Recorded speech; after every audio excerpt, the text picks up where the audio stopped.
Despite lurking in the DC swamps for the last 4 years, Kamala Harris is a resident of California, where she was once the attorney general, the top cop, before then becoming a senator and then becoming the diversity hire for Joe Biden's vice president. And so she still has to vote in California. And there's a very big proposition, Prop 36, on the ballot, which would increase penalties for theft and drug crimes. Basically, it's a stiffer crime bill because you've seen the videos of everybody looting Walgreens and San Francisco becoming a complete zombie wasteland. And here's what she said when she was asked if she supported the proposition. How did you vote on Prop 36? So my ballot is on its way to California, and I'm going to trust the system that it will arrive there. And I am not going to talk about the vote on that because, honestly, it's the Sunday before the election, and I don't intend to create an endorsement one way or another around it. But I did vote.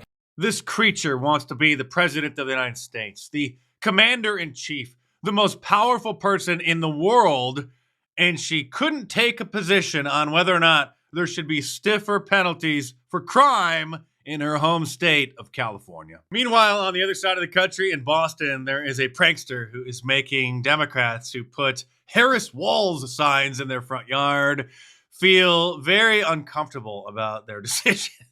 I put a lawn sign in my front yard, and I don't think I should be subjected to these fraudulent mailers. When this 50-year-old Shrewsbury woman put up a Harris Wall sign in front of her home, she just wanted to show her support.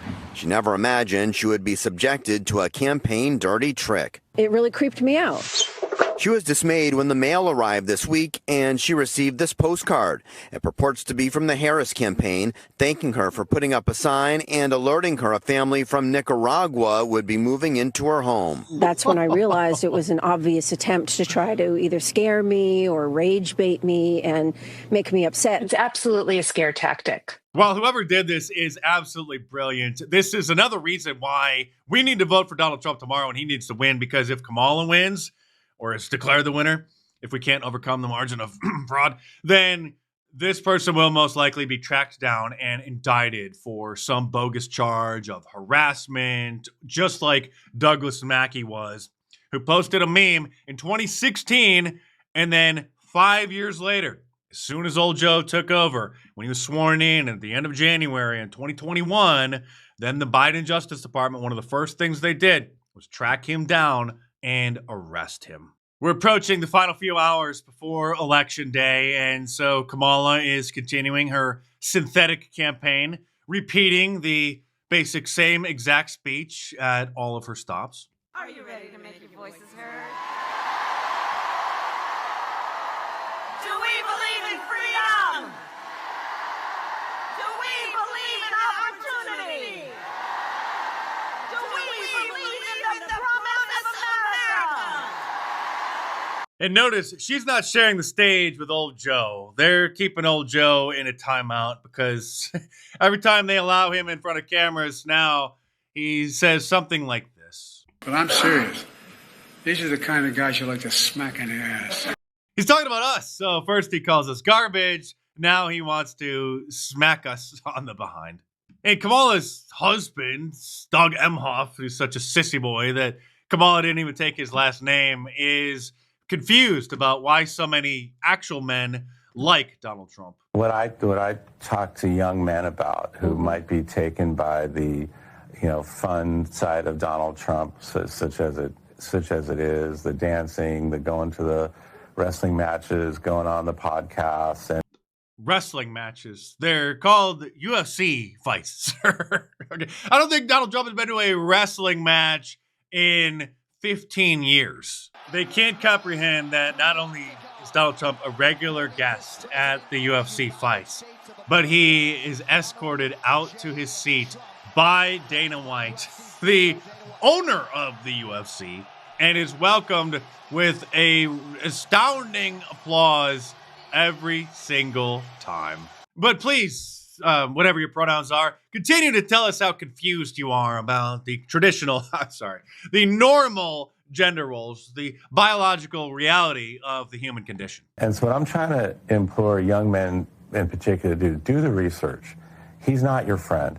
You know, the policies that he's talking about will not help them in the economy.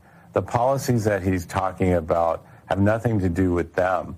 Closing the border and deporting millions of criminal invader illegal aliens isn't going to help them in any way, shape, or form, even though everyone's taxes will go down and the rent and housing shortage crisis will be eased because there won't be millions and millions of people housed in these apartments that aren't even supposed to be here, which are being funded by our tax dollars. But I got more terrible news for you guys. This hard four, with a voice as soothing as Marge Simpsons, isn't going to sleep with you if you vote for Donald Trump. I will never sleep with a man who voted for Donald Trump. The vote for him is a vote against my rights as a woman to protect myself and make decisions about my body. Actually, the Supreme Court made those decisions, and Donald Trump clearly said that he will not sign a national abortion ban and has always wanted the issue to go back to the states deciding what happens within their own territory. It means he does not respect me as a woman or think that my life and my choices have value. Well, I mean, why would anybody respect you? And by the way, you have no values. Women know who you're voting for and know who you're sleeping with.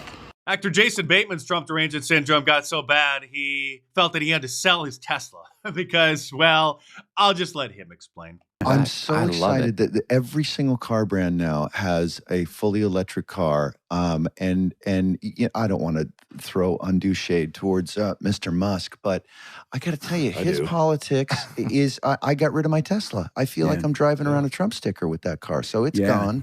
And I am now enjoying. You mean I call it the crypto truck. New York Governor Kathy Hochul says that if you vote for any of the Republicans for any of the House positions or Senate or local state offices, then you are un-American.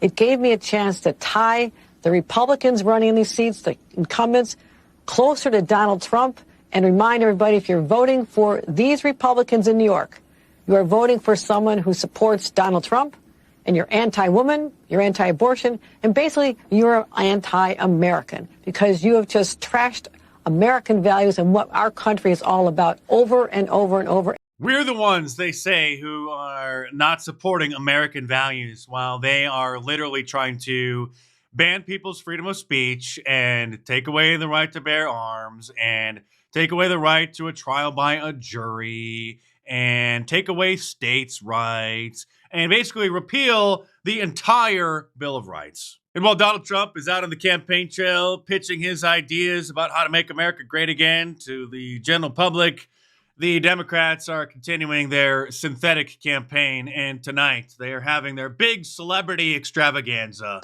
Lady Gagme, Katy Perry, Oprah Winfrey, and others will join Camelface on stage in the key swing state of Pennsylvania. I mean, what's next? Is Richard Spencer, the white supremacist former leader of the alt-right, going to come out and endorse Kamala Harris, a supposed black woman? Oh, wait, what's this? Hi, everyone. This is Richard. Well, Election Day is coming up. Hi, everyone. This is Richard. And I want you all to know that I'm voting for Kamala Harris, and I hope you will too. This is not a joke, by the way. Back in 2020, he endorsed Joe Biden, even though he projected his own ideas onto Donald Trump in 2016, a creation of the mainstream media. He was the big boogeyman of 2016, the face of white supremacy. He actually is a white supremacist. I know that everybody throws that word around. It doesn't have much of a meaning anymore, but he actually is. And mysteriously, after his legal troubles because of the Charlottesville incident, he has changed his tune remarkably on many different things. Now, I hesitate to even say this, but I feel like I probably should. No. As a member of the LGBTQ community, Kamala Harris will have our back, so she has my vote. Subscribe to my channel if you're new here and check back on a regular basis and buckle up. And you better get out and vote. I don't want to hear any people complain, any of these Jehovah Witnesses who say that it's all in God's hands, so I'm not going to vote at all. Or the people who think that it's just too rigged and so they're not even going to bother. That would be like if the people at your office or your shop are voting on what's for lunch and you and another couple coworkers just don't feel like it's right to vote because it's in God's hands. And so they vote tuna salad for lunch every day, where if you were to just vote along with one or two other of your coworkers, you could at least have something decent like pizza or hamburgers. If you don't vote, then you are pathetic and you are a loser. I'm just going to give it to you straight. I don't sugarcoat things around here. You know that. And I guarantee you that that loser mentality manifests itself in other areas of your life because you're just too lazy. You have too much of a negative attitude to actually deal with the basic challenges of the human condition. Oh my God, it's just so difficult. I can't just fill out my ballot and mail it in. It takes too much time. I gotta go watch some Netflix. I gotta go scroll through some Instagram. I gotta go watch the football game. I gotta go hang out at the bar. If you don't vote for Donald Trump, then you are just as bad, if not worse, than the communist Democrats that we're fighting against. I'm Mark Dice. Thanks for watching. Subscribe to my channel if you're new here, or if you're a complete snowflake loser, then unsubscribe and go away and never come back. I couldn't care less. But if you're a normal American, stay tuned and buckle up, because I will see you soon.